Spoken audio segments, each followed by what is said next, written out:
നമസ്കാരം. മലയാള കഥയിൽ വളരെ അപൂർവമായ ഒരു പ്രമേയം. സ്വന്തം ശില്പങ്ങളുണ്ടാക്കി ജീവിതത്തിനർത്ഥവും ജീവിക്കാനുള്ള അർത്ഥവും തേടുന്ന നളിനി എന്ന കലാകാരിയുടെയും ചിത്രകാരനായ എന്യൂമറേറ്ററുടെയും അസാമാന്യമായ പാരസ്പര്യത്തിൻ്റെ കഥയാണ് കാരൂർ നീലകണ്ഠപിള്ള പറയുന്നത്. കേൾക്കാം കാരൂർ നീലകണ്ഠപിള്ളയുടെ മരപ്പാവകൾ. മുറ്റത്ത് ചെന്നു നിന്ന എന്യൂമറേറ്റർ 312 ആശാരിപ്പറമ്പിൽ എന്ന് തന്നോട് തന്നെ പറഞ്ഞിട്ട് ഉച്ചത്തിൽ ചോദിച്ചു, ഇവിടെ ആരുമില്ലേ? ഓല കത്തിച്ച് മറച്ചുണ്ടാക്കിയ മുറിയിൽ നിന്ന് ഒരു സ്ത്രീ തിണ്ണയിലേക്ക് ഇറങ്ങി വന്നു. ഉമ്മിണി എന്നാണോ പേര്? കയ്യിലിരിക്കുന്ന കടലാസിൽ നോക്കിക്കൊണ്ട് ആഗതൻ ചോദിച്ചു.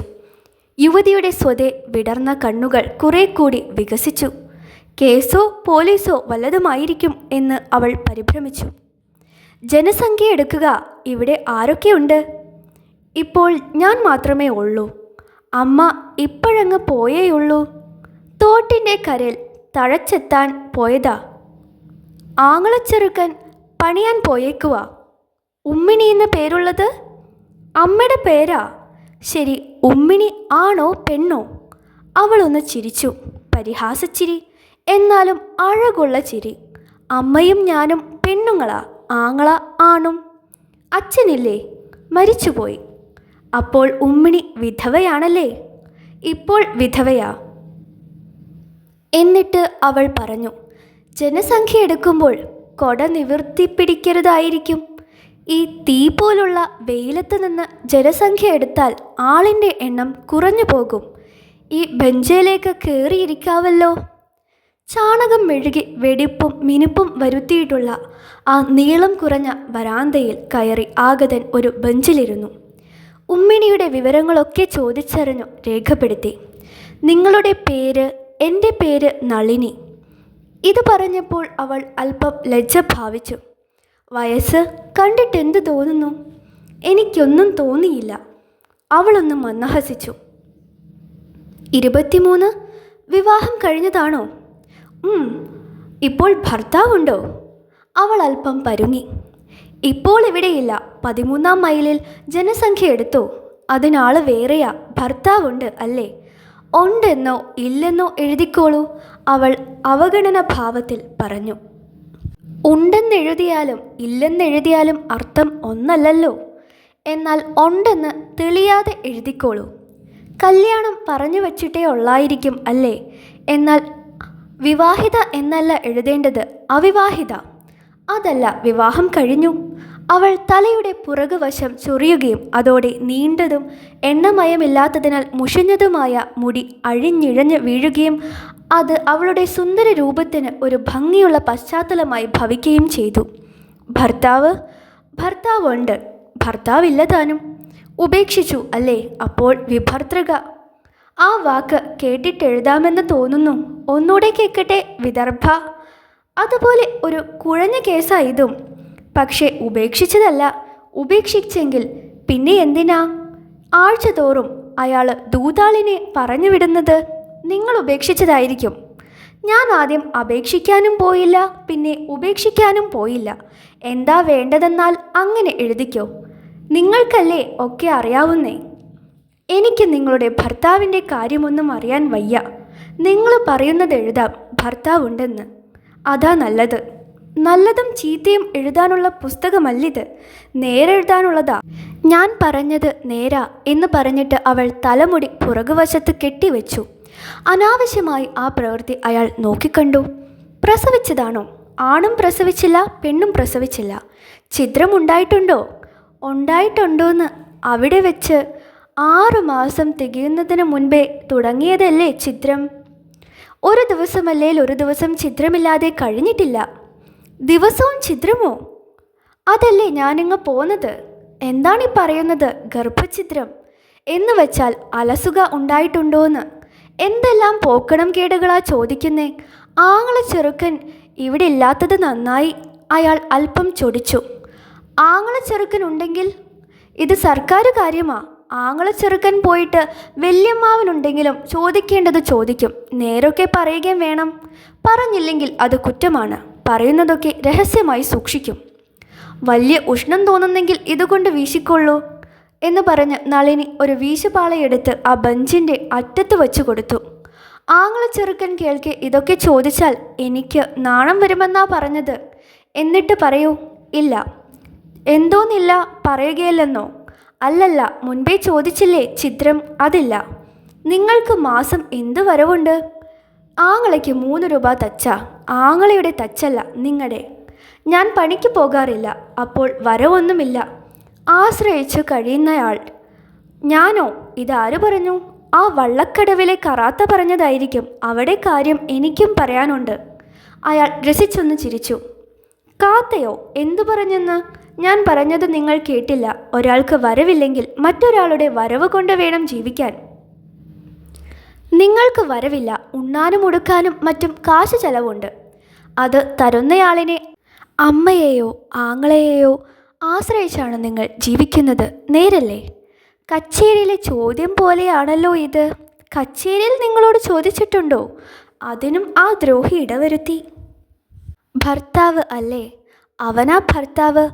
ഭർത്താവില്ലെന്നങ്ങ് എഴുതിയേക്കൂ. അതിന് ഞാൻ വേണേൽ വല്ലതും തരാം പൊന്നെ. അതിരിക്കട്ടെ, നിങ്ങൾക്ക് വരവൊന്നുമില്ലല്ലോ. വരവുണ്ട്. ഞാൻ ആരെയും ആശ്രയിക്കുന്നില്ല. മാസം 15 രൂപയെങ്കിലും വരവുണ്ട്. ശരി, എന്താ തൊഴിൽ? എന്തെല്ലാം അറിയണം ഈ സർക്കാരിന്? തൊഴിൽ ഒന്നല്ല, പലതാ. അതൊക്കെ പറഞ്ഞോളൂ. എഴുതാൻ കടലാസിൽ സ്ഥലമുണ്ട്. ഞാനാ വീട്ടിൽ കഞ്ഞി വയ്ക്കുന്നത്. ഈ തിണ്ണ മെഴുകിയത് ഞാനാ. മെഴുകിയത് നന്നായിട്ടുണ്ട്. കണ്ണാടി പോലെ മിന്നുന്നുണ്ടല്ലോ. എൻ്റെ കവിള് കണ്ണാടി പോലെ മിന്നുന്നെന്ന് എൻ്റെ പണിക്കൻ. ഹാ, എൻ്റെ ആരുമല്ല, അയാൾ പറയുമായിരുന്നു. അപ്പോൾ ഈ തിണ്ണ എൻ്റെ കവിള് പോലെ ഇരിക്കും. അവൾ ഫലിതം പറഞ്ഞ മട്ടിൽ ചിരിച്ചു. അയാളും ചിരിച്ചു. അയൽ വീട്ടിലെ ഒരു പെണ്ണ് മുറ്റത്ത് വന്ന് എന്യൂമറേറ്ററുടെ മുഖത്ത് കണ്ണും തറപ്പിച്ച നിലയായി. പെണ്ണിന് വയസ്സ് 10 കഴിഞ്ഞേയുള്ളൂ.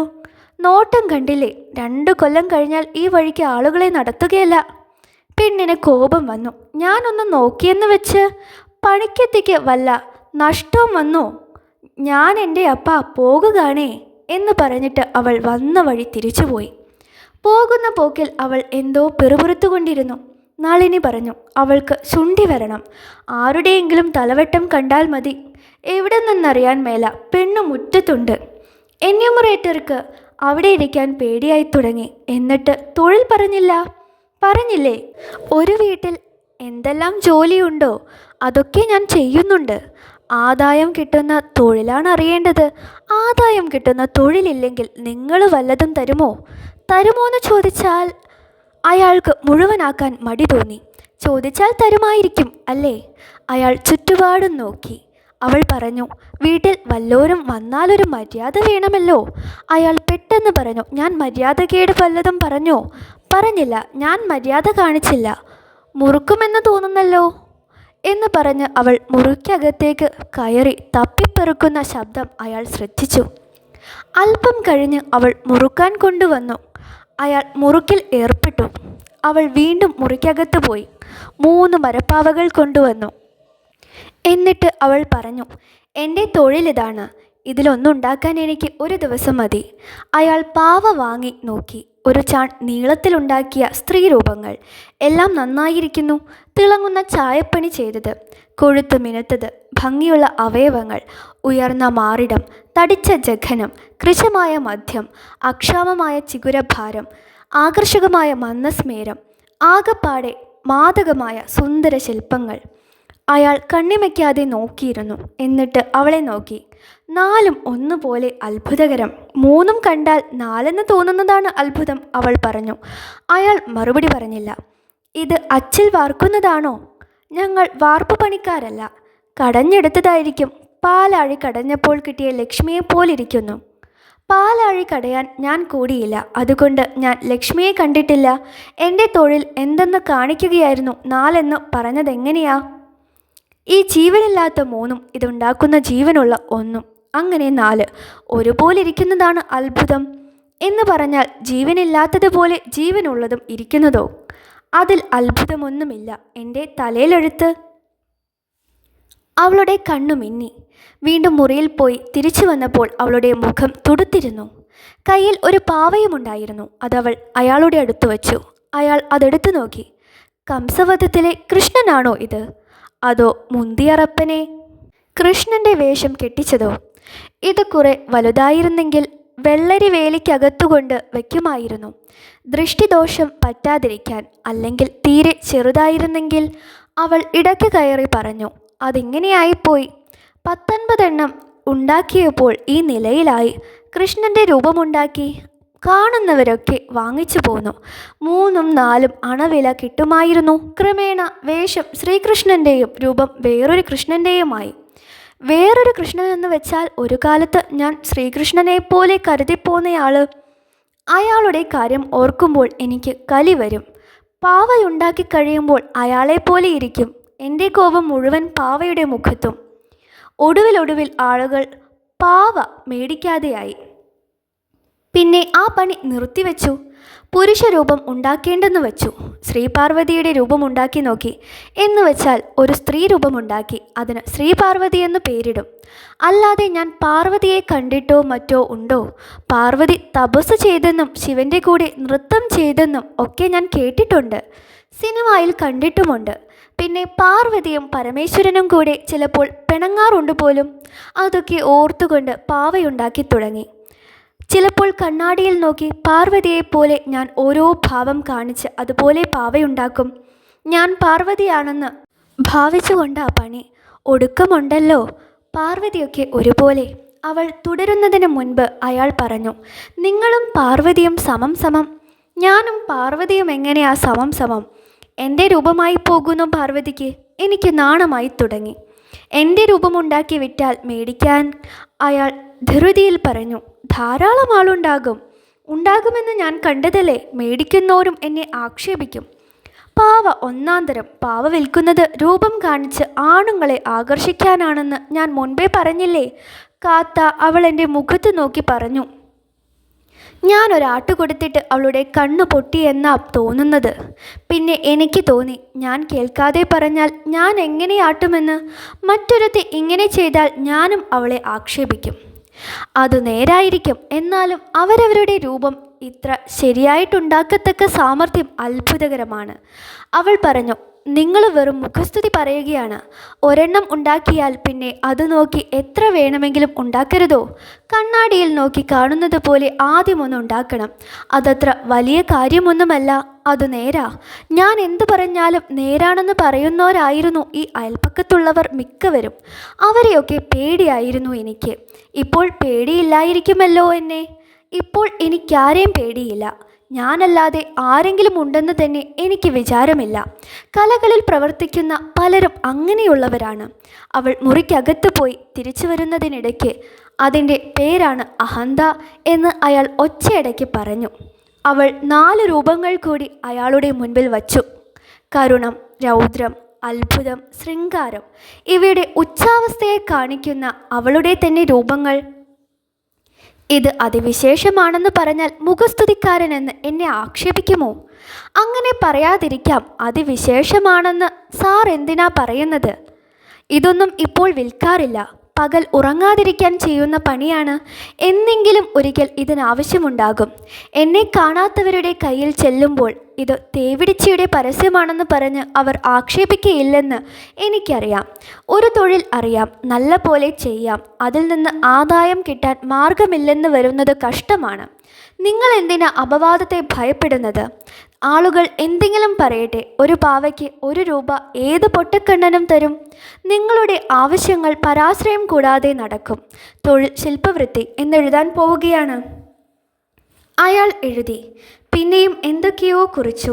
അവളുടെ ആങ്ങളയുടെ വിവരങ്ങൾ ചോദിച്ചെഴുതി. അതിനിടയിൽ അവൾ ഒരു പാവയൊഴിച്ച് എല്ലാം മുറിക്കകത്ത് കൊണ്ടുചെന്ന് വെച്ചു. ഒന്ന് അവൾ കയ്യിൽ വച്ചിരുന്നു. അയാൾ ഒന്നുകൂടി മുറുക്കി. പാവയൊന്നും വിൽക്കുകയില്ലെന്നാണോ പറഞ്ഞത്? ഞാനിത് തിന്നാറില്ല, അടുപ്പിലിടാറുമില്ല. ഇനി വളരെയുണ്ടോ കൈവശം? ജനസംഖ്യയിൽപ്പെട്ടതാണോ ആ ചോദിച്ചതും? എന്നാൽ ചെല്ലട്ടെ. ഭർത്താവ് പിണങ്ങി. അവൾ ഇടയ്ക്ക് കയറി പറഞ്ഞു. അക്കാര്യം പറഞ്ഞു കഴിഞ്ഞില്ലേ? വഴിക്കാരോടൊക്കെ ഭർത്താവിൻ്റെ കാര്യം ഇതിലധികം പറയാനൊക്കുമോ? അയാളൊരു മൃഗമാ. കള്ളു കുടിക്കും. പിന്നെ പേപ്പട്ടിയെപ്പോലെയാ. വഴിയിൽ കാണുന്നവരുടെ നേരെ മെക്കിട്ട് കയറും. എന്നിട്ടടികൊള്ളും. കള്ളിറങ്ങുന്നത് വരെ എന്ന് വെച്ചാൽ നേരം വെളുക്കുന്നത് വരെ കിടപ്പ് പോലീസ് സ്റ്റേഷനിൽ. ഒരു ദിവസം 2-3 നാഴിക ഇരുട്ടിയപ്പം ഹെഡങ്ങെന്ന് ഒരു പോലീസുകാരനെ പറഞ്ഞയച്ചിരിക്കുന്നു. ഞാൻ ചെന്ന് പണിക്കിനെ ജാമ്യത്തിൽ ഇറക്കിക്കൊണ്ടുപോരാൻ. നേരം വെളുത്തിട്ട് ഇറങ്ങിയാൽ മതിയെന്ന് ഞാൻ. പണിക്കനില്ലാത്തപ്പം വീട്ടിൽ വല്ലോരും കയറി അക്രമം കാണിച്ചാൽ അർജിയും കൊണ്ട് വന്നേക്കരുതെങ്ങന്ന് അങ്ങേര്. അക്രമത്തിന് വല്ലോരും വന്നാൽ എൻ്റെ തലയെണ്ണ ചുവട്ടിൽ വീതുളിയാ ഉള്ളതെന്നു ഞാൻ. അങ്ങേരങ്ങ് പോയി 2 നാഴിക കൂടി കഴിഞ്ഞപ്പോൾ പറന്നോൻ ആടി വന്നു കയറി. ഞാനൊന്നും ചോദിക്കാനും പറയാനും പോയില്ല. നേരം വെളുത്തപ്പോൾ ഞാൻ പറഞ്ഞു, ഞാൻ വീട്ടിലൊന്ന് പോകുകയാണ്. എന്തിനാ പോണേ എന്നയാൾ. ഇവിടെ താമസിച്ചാൽ ഞാൻ വല്ലോരെയും വീതുളി കൊണ്ട് കൊന്നേക്കും, അതുകൊണ്ട് പോകുകയെന്ന് ഞാൻ പറഞ്ഞു.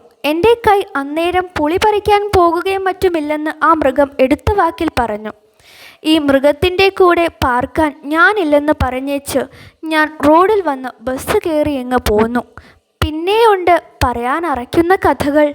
അവൾ നിർത്തിയപ്പോൾ അയാൾ എഴുന്നേറ്റു. ഇത് വേണമെങ്കിലിരിക്കട്ടെ എന്ന് പറഞ്ഞ് അവൾ പ്രതിമ നീട്ടി. അയാൾ സന്തോഷപൂർവ്വം വാങ്ങി നോക്കി.